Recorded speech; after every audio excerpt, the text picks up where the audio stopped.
My own mother was a bully. She hated me so much.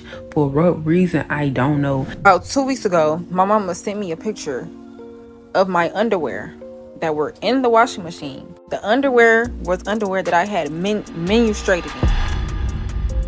I know it is taboo in Black culture to talk about what mama does or what mama has done, but let me tell you, there are so many Black women who are traumatized by their moms. We're really comfortable talking about how horrible Black men are and how daddies aren't there. When they are there, they're this or they're Mr. or the Pookie Ray type or the womanizer. So like, we're really comfortable with the negative tropes associated with Black men, Black masculinity, and Black fatherhood, but we have not dealt with the mommy issues that are so prevalent. If you are a Black woman and you are in relationship with Black women, then you know that so many of them struggle, like to the point where like therapy struggle, in therapy years, in therapy into your 40s, 50s, sometimes even 60s, trying to deal with the mamas, okay? And we don't like talking about that. But I've come across some videos of some women who I think they were just tired. They were going through it. And I wanted to react to this because I think this is a lot more common than we are willing to acknowledge.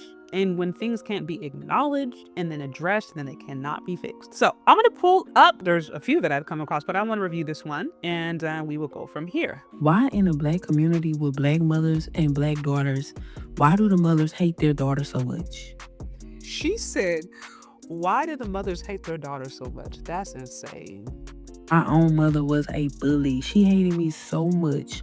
For what reason, I don't know, and caused so much emotional trauma on their daughters and put so much on their back at an early age. All these responsibilities, all these things, and they get mad when their daughters don't do things that they not supposed to be doing. Listen.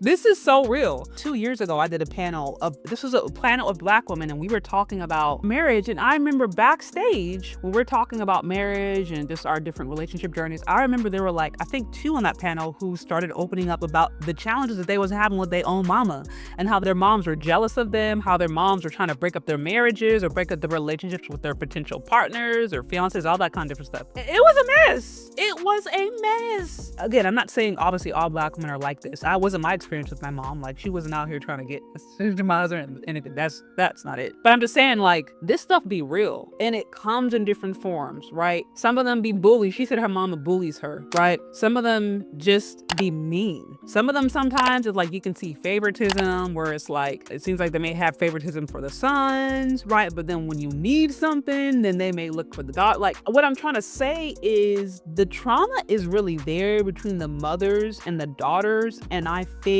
because that's not really dealt with, then the trauma continues and sometimes even deflect or overemphasize the amount of trauma that we believe Black men or Black fathers or Black dads or just Black uncles or whatever Black men have done. I think sometimes it's easier to overemphasize that and forget that for every toxic Black father, there was a Black mama who was sitting up there with him, who created a child. And there's no scenario in which you got a super healthy, balanced, emotionally stable, emotionally available, spiritually grounded woman who meets a toxic as hell man and they fall in love and create a baby. There's no reality in which like this woman is all perfect and this man over here is just horrible. Like, that's not real. But I'm saying in the community, in the Black American community, is a lot more common for us to create those dichotomies.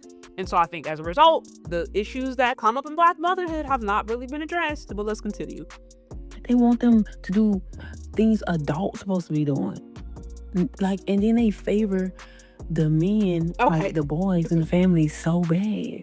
I've heard that the mamas will favor the sons. And I think there's something to this. And here's the other thing too. It can put a lot of pressure ultimately on men when they try to go and create families, right? If you got a mom who's single, who doesn't have a man in her own life, doesn't have a husband, doesn't have anything keeping her occupied, you're the only man closest to her. Sometimes those women can start to pull on the sons. Now you got the whole son-husband dynamic. So like, it's complicated because you may have a daughter that feels like she's not being loved. She's not receiving the attention that her brother is. Maybe there's jealousy there. The son is receiving that attention, but at the same time, there's this pressure for him to now have to be there for his mama. But he's trying to build his own life with maybe a girlfriend or a wife. It's this toxic cycle that unfortunately sometimes the mom can be at the center of. I don't get it. And then they put all this emotional baggage on their daughters, and then the daughters have to grow up and unlearn all that crap. That is not right. For real. I won't ever treat my daughter like that. That's just one video. Whoo-wee. Let's see this other one I came across. If you black and you a woman and you your mama's oldest child, and you and your mama have even a decent relationship where she's not envious, jealous, or just act weird as fuck towards you, congratulations, you're one of God's favorites. Me on the other hand, I'm not so lucky. So on today's episode of Me and My Mama is Beef the Fuck Out Again. Actually, before I even tell y'all, I want to ask a question. If somebody take a picture of somebody's panties, is that not op behavior? Oh, okay. That's sad, man. She said her mama took a picture of her panties. She sat there and said, if you have a functional relationship with your mother, then you are favored, because it sounds like all she does is bicker and argue with her mom. That's sad. Okay. I know what everybody gonna say, so I'm just asking that. And I'm really trying to work on like deciphering what should be on the internet and what shouldn't. So because I use this shit. Honestly, I have a disassociation with social media, so I push it out there and I forget that this is actually real and people are gonna actually see this. But I don't give a fuck because I just got lied on. And I also just want to I want people to know that like y'all are probably not the only ones going through the fact that y'all have a mom that just don't like y'all or something. I don't know what the fuck the problem is. Anyways, about 2 weeks ago, my mama sent me. She said, I can say personally that I've talked to countless Black women who have been either in tears, in between frustration, or in between therapy sessions because of issues with their mama. I just talked to one a few months. I remember maybe like 2 months ago, and I was telling her something about my content. She doesn't she's not on the internet like that, but I was telling her, the whole narrative about Black men being the mister and being these like big bag boogeymen, and like basically explaining misandry to her and all that stuff. And she was like, huh? This is a Black woman. She's like, I'm confused because as far as I'm concerned, like I'm seeing my mama like that. I've never had an issue with my dad. She's like, my dad, like he's chill, you know what I mean? He's real, like easygoing. She's like, I'm seeing my mother as that characteristic. I've never heard like this idea of these Black men being these like overbearing. Like she was kind of like, what are you talking about? Like I don't see Black men like that. So I'm just saying, sometimes I do feel like we overemphasize the issues and the negativity and the negative portrayals of Black women because it's just honestly a lot more comfortable to do so. And I think sometimes we deflect and put those things there instead of having a more well-rounded conversation and being like, here are issues that are inherent between Black women and Black men that impact them both. And it's likely that when you got a toxic daddy, there's a toxic mama, or you got a toxic man, there's a toxic woman that come together and they create more toxicity. If that happens, you can't now blame it all on the man. It's like, now you like both parties need to be held responsible. Okay, I'm gonna do a little more of this then. Picture of my underwear that were in the washing machine. The underwear was underwear that I had menstruated in. I had my period in the motherfuckers. It was blood in them because I'm fucking grown and I had my period and whatever. I put them in the washing machine at her house because a couple weeks ago, somebody broke into my house. So I hadn't been staying at home, bitch. I got my own shit. So I had been over my mama's house. Put them in the washing machine. There was no dish detergent.